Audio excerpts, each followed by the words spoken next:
रहे हैं, पर दिखा क्या रहे हैं? अच्छाई, पर अंदर कैसे हैं? उसके लिए बिल्कुल उल्टे, विपरीत। इसको कहते हैं कुटिल। ये भी पाप है। अगर आप किसी के सन्मुख अच्छे नहीं हो तो वहां जाओ ही मत उससे मिलने। प्रयास करो कि आप अच्छे बनो, तभी जाओ। लेकिन जबरदस्ती दिखाना कि आप अच्छे हो और भीतर से उसके प्रति बुरा भाव रखना, और उसी के संग रहते हैं, उसी का खाते हैं, उसी की बातें बोलते हैं, सब कुछ, पर मन से उसका अच्छा नहीं चाहते। इसको द्रोही लोग भी कहते हैं। देशद्रोही हो, गुरुद्रोही हो, परिवार द्रोही हो, महापाप है। देशद्रोही होना या गुरुद्रोही होना महापाप की श्रेणी में आता है। तो कुटिल, मुंह पर कुछ, भीतर से कुछ, महापाप। और पांचवा आया कामिनः। जहां जाते हैं, जिसको देखते हैं, जिस व्यवस्था में हो, जिस अवस्था में हो, जिस माहौल में हो, केवल काम ही आता है चित्त में सबसे पहला। ऐसे लोगों को भी महापापी कहा जाता है। और फिर कहा गया सत्येन हीना पितृमात्र दूषका। सत्यहीन, बिल्कुल असत्य ही बोलते हैं, और माता पिता से द्वेष करते हैं, माता पिता से विद्रोह करते हैं, माता पिता को अपना शत्रु मानते हैं, ऐसा भी, ये भी महापाप है। ये सब अवगुण जिनमें हैं, सप्ताह यज्ञेन कलौ पुनन्तिते। अगर वो नियमित रूप से कथा का श्रवण कर लें, और केवल श्रवण ना करें, जीवन में उतार लें, तो कथा उनके चित्त को पवित्र कर देगी। कथा उनके इन इन अवगुणों को सुधार सकती है। लेकिन मरीज तब ही स्वस्थ होता है जब ठीक होने की भावना से ही गया हो। कई लोग कथा में आते हैं, वो ऐसे बैठते हैं कथा में आकर के, हम थोड़े ही हैं ऐसे, हम थोड़े ही हैं ऐसे, ये है बगल वाला, ये है। कई बार कई जगह कथा होती है ना, तो मैं लोगों को देखता हूं, तो जब मैं ये अवगुण बताता हूं, दो चार, ये तेरी बात कर रहे हैं, तेरे बारे में बता रहे हैं महाराज जी, तू ये ऐसा। आपने खुद को देखा, कहीं ना कहीं ये सारे अवगुण, इनमें से एक अवगुण सब में है। हम पृथ्वी पर हैं ही इसीलिए कि हम में अवगुण है, नहीं तो हम उड़ने लग जाते आकाश में। गुरुत्वाकर्षण हम पर काम इसलिए करता है क्योंकि गुरुत्वाकर्षण के समान नियम है हमारे अंदर। जिस दिन गुरुत्वाकर्षण से विपरीत नियम आपका हो जाएगा, आप उड़ने लगोगे आकाश में, आप टिक नहीं पाओगे पृथ्वी पर। आपका भार पृथ्वी क्यों ले रही है? क्योंकि आप दोष युक्त हो। और एक बात और कह दें, पूर्ण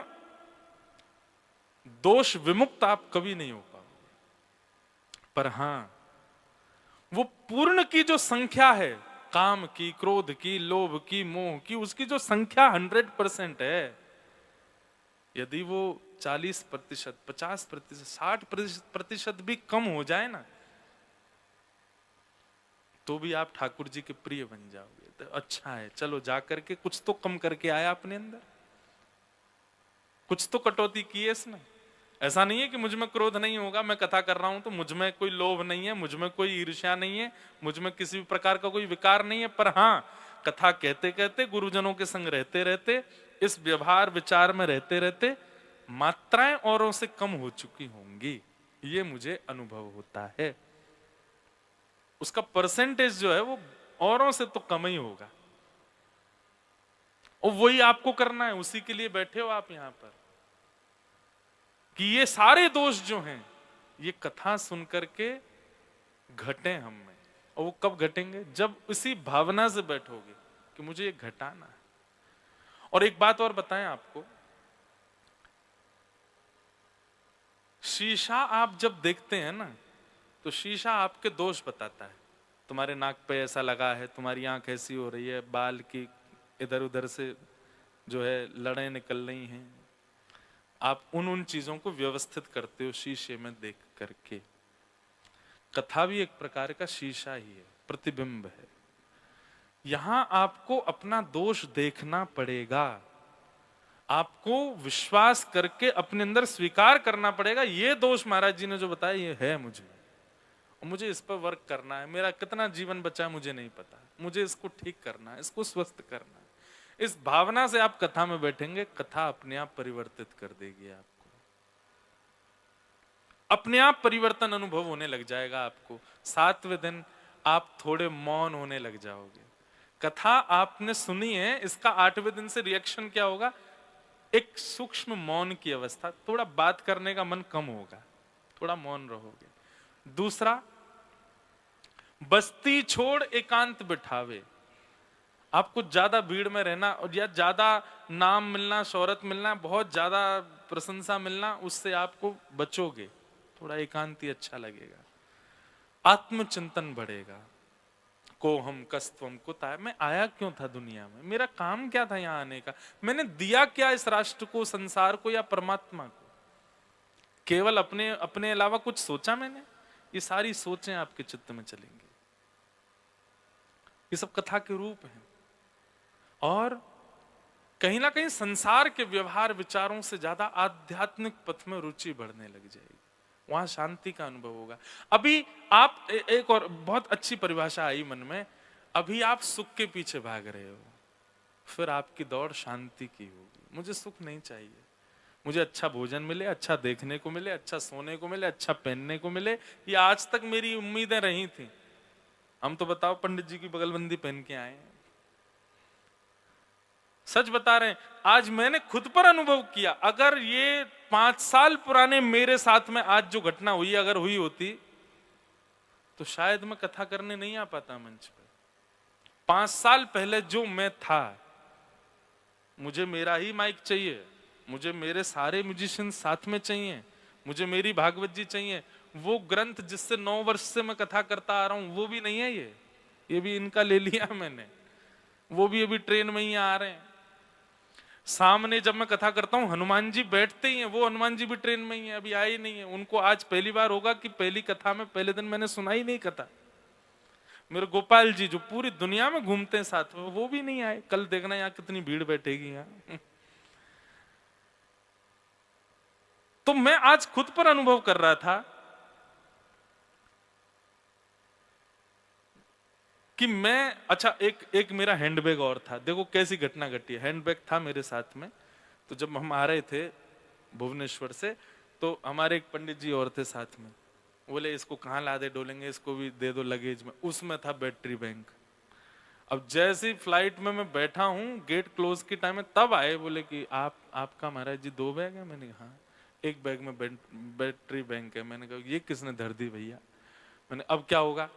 बोले वो बैग तो निकालना पड़ेगा। मैंने कहा आप बैटरी बैंक निकाल के बैग धर दो। बोले नहीं, बैग ही पूरा जाएगा आपका।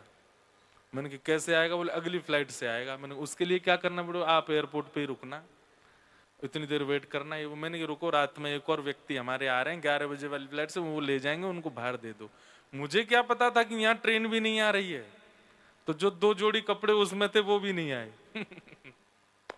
बिल्कुल शून्य आया हूं आज मैं कथा करने, कुछ नहीं है मेरे पास, केवल मेरा फोन था। धोती भी किसी से मांगी, बगलबंदी भी किसी से मांगी, और भगवान की कृपा से शॉल भी किसी से मांगी। ये मिल गए तो मैं पहन के आ गया, और इसके बाद भी मैं बहुत प्रसन्न हूं। मुझे बिल्कुल चिंता नहीं हुई। मैंने किसी को बताया फोन करके कि ऐसा ऐसा हुआ, तो सामने वाला बोला तुम ज्यादा परेशान मत हो ना। मैंने कहा मुझे तो हंसी आ रही है, मैं तो बहुत खुश हूं। ये खुद के अंदर अनुभव किया, तो मैं आपको कह रहा हूं कि एक समय ऐसा आएगा, व्यवस्थाएं आपकी प्रायोरिटी नहीं होंगी। आप अपनी इंद्रियों को प्रधानता देने की नहीं विचार करोगे, आप अपने चित्त को प्रधानता दोगे। हाँ, इस बात से मैं जरूर थोड़ा सा संकोच में था कि मैं कथा कैसे कहूंगा। अधिकतर सब जगह लोग वैसे आते हैं जो पहले से सुने हुए हैं कथा, भाव वाले भरे हैं, सब आनंद से नाच रहे हैं, गा रहे हैं। सब नए लोग, सीमित लोग कैसे कहेंगे? तो उसका सुख मुझे यहाँ के माहौल में मिल ही गया, आनंद हो ही गया। तो कहीं ना कहीं आप अभी तक सुख के पीछे भाग रहे थे, पर फिर आप शांति के पीछे जाओगे, और जब शांति के पीछे आपकी दौड़ लगती है तो सुख आपकी इंद्रियों को मिलता है, शांति आपके मन को मिलती है। और कथा वही परिवर्तन करती है आपके चित्त में। आप सुख नहीं शांति चाहोगे। तो ये सारे पाप कथा सुनने से मुक्त होते हैं, लेकिन कब? जब अपने पाप को स्वीकार कर लोगे अंदर, हाँ ये है मुझ में, या ये था मुझ में, कुछ किया नहीं पर अब अवस्था की वजह से उस स्थिति में नहीं हूं, तो परिवर्तन करना है। फिर यहां पर एक आत्मदेव नाम के ब्राह्मण थे, उनके कोई संतान नहीं थी, उनकी कथा बताई गई। वो अपनी आत्महत्या करने के लिए वन में जा रहे थे, तभी एक संत उनको मिले। उन्होंने पूछा क्या नाम है तुम्हारा? बोले आत्मदेव। क्या कर रहे हो? आत्महत्या। क्यों? संतान नहीं है मेरे। तब उन्होंने एक बहुत अच्छा सूत्र दिया, सुनिएगा। वे संत कहते हैं महात्मा में कि ठाकुर जी, अच्छा वो सूत्र देते हैं, अच्छा एक बात बताओ, कोई व्यक्ति सफर पर जा रहा है अकेला और उसके पास में 4 सामान हैं, वो ज्यादा सुखी है या जो सफर पर गया है उसके पास केवल 1 सामान है वो ज्यादा सुखी है, या है ही नहीं वो ज्यादा सुखी है? जितना कम सामान रहेगा उतना सफर आसान रहेगा, जैसे आज मेरा हुआ है। ऐसे ही जीवन है, जितने कम संबंध उतने ज्यादा खुश आप, और जितने ज्यादा आपके संबंध हैं, जितने ज्यादा, बुरा नहीं मानिएगा किसी की अगर बहुत बड़ी फैमिली हो, पर जितने ज्यादा आपके संबंधी होते हैं उतनी ज्यादा टेंस्ड लाइफ जीते हो आप। सबका इंटरफेरेंस है आपकी लाइफ में। आत्मदेव को संत कहते हैं अच्छा है ना, तुम हो, तुम्हारी पत्नी, बस 2 ही तो हो, ठीक है, अब किस बात की चिंता कर रहे हो? ठाकुर जी ने तुमको बल्कि सामान कम दिया है, अपने सफर को आराम से पार कर लो, ये जबरदस्ती की चिंता क्यों ले रखी है सिर पर तुमने? लेकिन वही है ना, अज्ञानी व्यक्ति को बातें समझ नहीं आती। आत्मदेव रोने, अरे आप क्या जानो, आप तो महात्मा फक्कड़ बाबा, आपको क्या पता, गृहस्थाश्रम में जब तक संतान ना हो तब तक माता पिता को कितनी पीड़ा होती है। संत बोले तुम बहुत दुखी लगते हो, इधर आओ। अपने झोली में से एक सेब निकाल करके दिया, बोले लो अपनी पत्नी को जाके खिला देना, तुम्हारे घर में एक संतान होगी। पर याद रहे पत्नी को कुछ नियम पालन करने होंगे 1 साल तक। क्या क्या? सत्यम शौचम दया दानम एक भुक्तुम तु भोजनम वर्षावधि स्त्रिया कार्यम तेन पुत्रोति निर्मल। सबसे पहला सत्य बोलना पड़ेगा, जब ये फल खा ले तब से लेके जब तक बालक जन्म ना ले असत्य ना बोले। ये हर गर्भ सगर्भा माता कर सकती है। जिनके भी गर्भ में बालक है उन माताओं को ये 5 नियम पालन करने हैं, उनका बालक दिव्य ही होगा। सबसे पहला सत्यम, झूठ ना बोले, सत्य बोले। हमें ऐसा लगता है कि बच्चे के जन्म के बाद उसकी परवरिश होती है तो ही वो बालक सुधरता है। कई बार देखा गया है कि बच्चे की अपब्रिंगिंग बहुत अच्छी थी, लेकिन फिर भी वो बालक बिगड़ जाता है 15-16 साल में जाके। क्यों?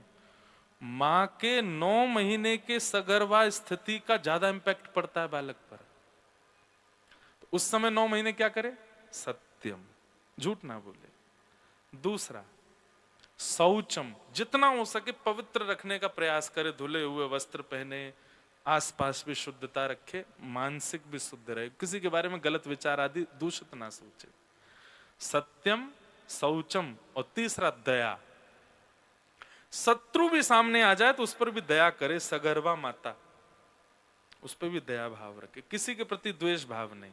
सत्यम, शौचम, दया, और चौथी बात है दानम। 9 महीने तक प्रतिदिन दान करे, या तो अन्न का करे, या वस्त्र का करे, या धन का करे, या किसी भी वस्तु का करे। उसके हाथ से कुछ जाना चाहिए किसी व्यक्ति को। और अंतिम सबसे कठिन, आप लोग हंस जाओगे सुन के, एक भुक्तुम तु भोजनम, केवल 1 बार भोजन करे। आप कहोगे महाराज जी आसान है, बालक गर्भ में और 1 बार भोजन, वो तो डॉक्टर भी आपको नहीं बोलेंगे, पर यहां पर कहा गया है 1 बार भोजन का मतलब क्या है? ज्यादा संसारी भोजन जो होता है, बहुत तला हुआ, बहुत गरिष्ठ, बिल्कुल ही अन्न, प्योर अन्न, बिल्कुल वैसा, वो एक बार ही पावे। जितना हो सके सामान्य सात्विक प्रसाद पावे। अगर ये 5 नियमों का पालन कोई माता कर लेगी, उसका बालक सामान्य नहीं हो सकता। ये भागवत जी कह रही। तो ये नियम संत ने बताए आत्मदेव को, जाओ अपनी पत्नी से जाकर के कह देना और ये फल खिला देना, दिव्य बालक होगा। आत्मदेव जी बड़े प्रसन्न हो गए, घर लौट के आए, पत्नी से कहा, लो देवी फल खा लो। 5 नियम नहीं बताए और बस ऐसे कह दिया, सत्य बोलना और फल खा लो। बहुत दिन से हम लोग बड़ी चिंता में थे, हमारी कोई संतान नहीं होगी, संतान संत ने फल दिया है। पत्नी बोली, ये भी हमारे पतिदेव भी बड़े भोले, किसी महात्मा ने कुछ दे दिया, बोले इसी से हो जाएगी संतान। अगर ऐसा है तो हमारे घर की गैया भी बांझ है, इसके भी कोई संतान नहीं, इसके हो जाए। गाय को खिला दिया। गाय 5 नियमों का पालन करती है, सत्यम, शौचम, दया, दानम, एक भुक्तुम तु भोजनम। और स्वयं पति अब रोज पूछते हैं, देवी कुछ अनुभव हो रहा है क्या, कुछ हो तो मुझे बताना, संत की आज्ञा है, संत का। तो पत्नी इतनी परेशान हो गई, वो बोली, सुनो अब मुझे अनुभव होने लगा है, पर मैं यहां नहीं रहूंगी, आप अकेले, मैं भी अकेली, कोई मेरी देखभाल करने वाला नहीं, मैं जा रही हूं मायके, और मैं 1 साल वहीं रहूंगी, बालक जन्म लेगा लेके आ जाऊंगी। पतिदेव बड़े सीधे, बोले जाओ। चली गई। उसका नाम था धुंधुली। धुंधुली जैसे ही अपने मायके गई, वहां जाकर के बोली, क्या करें, पतिदेव आश लगाए बैठे हैं कि मैं बालक लेके आऊंगी। तभी उनकी एक मित्र आई, वो सगर्भा थी, उसके ऑलरेडी 9 बालक हो चुके हैं, 10वां होने वाला है, लेकिन घर की स्थिति ऐसी है कि भोजन नहीं बनता घर में, इतना गरीबी। उसने कह दिया, बोले ठीक है, काम करोगी, ये 10वां बालक मुझे दे दो, जितना बोलोगी धन दूंगी मैं। राजी हो गई और धन दे करके उस बालक, अब उस टाइम पे फेस टाइम तो था नहीं, उस टाइम पे व्हाट्सएप कॉलिंग तो थी नहीं कि वीडियो कॉल करके पतिदेव के, हाँ दिखाओ क्या हो रहा है। 9 महीना, 10 महीना, 1 साल तक बेचारा कोई कनेक्शन ही नहीं था आत्मदेव जी और उनकी पत्नी के बीच। 10 महीने बाद अपनी सहेली के पुत्र को लेकर के घर आई और आत्मदेव जी आनंद करने लगे, हमारे पुत्र हुआ है। देवी इसका नाम नारायण रखेंगे। नहीं, मेरा नाम धुंधुली, बेटे का नाम धुंधुकारी, जैसी तुम्हारी इच्छा, इसका नाम धुंधुकारी। इतने में ही कुछ घर के सदस्यों ने, सेवकों ने कहा, महाराज बधाई हो, आपकी गौशाला में गैया ने भी मानवों जैसे बालक को जन्म दिया है। वहां जाकर के देखा तो एक मानवों जैसा बालक, उसके कान जो थे वो गायों जैसे थे। नाम उसका रखा गोकर्ण। धीरे धीरे दोनों बालक बड़े होने लगे। धुंधुकारी बहुत दुष्ट और गोकर्ण पंडित ज्ञानी। देखिए किसका असर पड़ा, 9 महीने जो मां का जीवन है, बस उसी का। एक बात हम कह दें, स्त्री जो है ना, ये सबसे बड़ी तपस्विनी है संसार की। ये बस अपने रूप को पहचान जाए कि इनका कर्तव्य क्या है। भाई लोग तो सब जगह आगे आगे डोलते हैं, पर इनका कोई अस्तित्व है नहीं ज्यादा। माताओं का बहुत बड़ा कर्तव्य है। कहीं ना कहीं लोग इस बात को ऑड वे में ले जाते हैं कि सारे नियम माताओं के लिए क्यों है, सब कुछ माताओं के लिए क्यों है, सारे व्रत माताओं के लिए क्यों, भाइयों के लिए कोई व्रत क्यों नहीं है। एक बार कई इंटरव्यू में मुझसे पूछ लिया, सारी चीजें माताओं को क्यों? बोले आपके शास्त्रों में तो महिलाओं को ही समझाओ, ऐसे रहना है, जे करना है, वो भाइयों को क्यों नहीं समझाया जाता? देखो, क्लास का मॉनिटर उसी को बनाया जाता है जो पढ़ाई लिखाई में अच्छा हो, जो जिम्मेवार हो। टीचर को जिससे उम्मीद होती है कि क्लास साफ सुथरी रहेगी, सब डिसिप्लिन रहेगा, उसी को ज्यादा जिम्मेवारी दी जाती है। जो स्वयं बिल्कुल डिसिप्लिन नहीं है, उसको नहीं कहा जाता। जिम्मेवारियां उसी को दी जाती हैं जिस पर विश्वास भरोसा होता है। ठाकुर जी को विश्वास भरोसा माताओं पर, इसीलिए सारी जिम्मेवारियां भी उन्हीं की हैं। भाइयों का क्या है, इतना ज्यादा कोई विशेष नहीं है भाइयों का नियम, माताओं का। धुंधुकारी महान दुष्ट हुआ, उसकी दुष्टता से अब परेशान हो गए आत्मदेव। पहले इसलिए दुखी थे कि संतान नहीं, अब इसलिए दुखी है कि संतान क्यों है। एक दिन घर छोड़ करके चले गए, गोकर्ण गए, सारे दुराचार करने लगा, माता पिता को मारता था, पर स्त्री गमन करता था, जुआ खेलता था, आदि आदि सब। मरने के बाद प्रेत बन गया। ऐसा प्रेत बना कि वो अपनी प्रेत योनि से मुक्त ही नहीं हो पाया। गया जी में श्राद्ध किया तब भी मुक्त नहीं हुआ। अब किसी ने मुझसे प्रश्न किया, क्या गया श्राद्ध की महिमा कम कर रहे हो आप कि ऐसा प्रेत बना कि गया श्राद्ध से मुक्त ही नहीं हुआ? मैंने कहा नहीं, गया जी में श्राद्ध जब किया जाता है तो गोत्र नाम बोला जाता है। वो बालक जन्म से उस गोत्र का था ही नहीं जिस गोत्र के आत्मदेव थे, वो तो किसी और का बालक था, उसका गोत्र हुआ ही नहीं, इसीलिए वो मुक्त नहीं हुआ अपनी प्रेत योनि से। ऐसा प्रेत जिसको गया जी भी मुक्त नहीं कर पाए, जिसका गोत्र भी नहीं पता, फिर भी वो प्रेत योनि में भटक रहा है, उसको कैसे मुक्त किया जाए? तब गोकर्ण जी ने सूर्य नारायण से प्रार्थना की कि मेरा भाई धुंधुकारी प्रेत बन गया, कैसे मुक्त होगा? तब सूर्य नारायण भगवान ने कहा कि भैया श्रीमद् भागवत की कथा करो। श्रीमद् भागवतान मुक्ति सप्ताहम वाचनम कुरु। 7 दिन की सप्ताह भागवत कथा कराओ, 5 ब्राह्मणों को पाठ पर बैठाओ। जिस नाम गोत्र से ये सब किया जाएगा, उस गोत्र में भी अगर कोई प्रेत योनि में होगा, मुक्त हो जाएगा भागवत जी की कृपा से। अब देखो, मृतक व्यक्ति तो प्रेत योनि से मुक्त होता ही है, जीवित व्यक्ति सुनकर के मुक्त हो जाते हैं, जीते जी मुक्त होने लग जाते हैं। ये भागवत जी का महात्म्य है। इस प्रकार भागवत जी का महात्म्य कहा गया। हम भागवत जी के महात्म्य को विश्राम देते हैं। बोलो वृंदावन बिहारी लाल की। कल कथा का समय 4 बजे से है। कल भी हम सुबह 7 बजे यहाँ से खजुराहो जा रहे हैं और फिर वहां से 1 बजे लौटेंगे, फिर 4 बजे सीधे मंच पे आएंगे। रात में कथा करके वृंदावन जाएंगे। वृंदावन जाके माँ का एकादशी उद्यापन है, वो करके फिर वापस आएंगे, फिर यहाँ कथा सुनेंगे। फिर यहाँ परसों की कथा करके रात में मुंबई जाएंगे। मुंबई से फिर अगले दिन आके फिर कथा सुनाएंगे। फिर उसके अगले दिन यहाँ के दीनदयाल कॉलेज में और स्वामी विवेकानंद कॉलेज में, 2 कॉलेजेस में कुछ कार्यक्रम है बच्चों के साथ में, कुछ क्वेश्चन आंसर सेशंस हैं, वो करेंगे।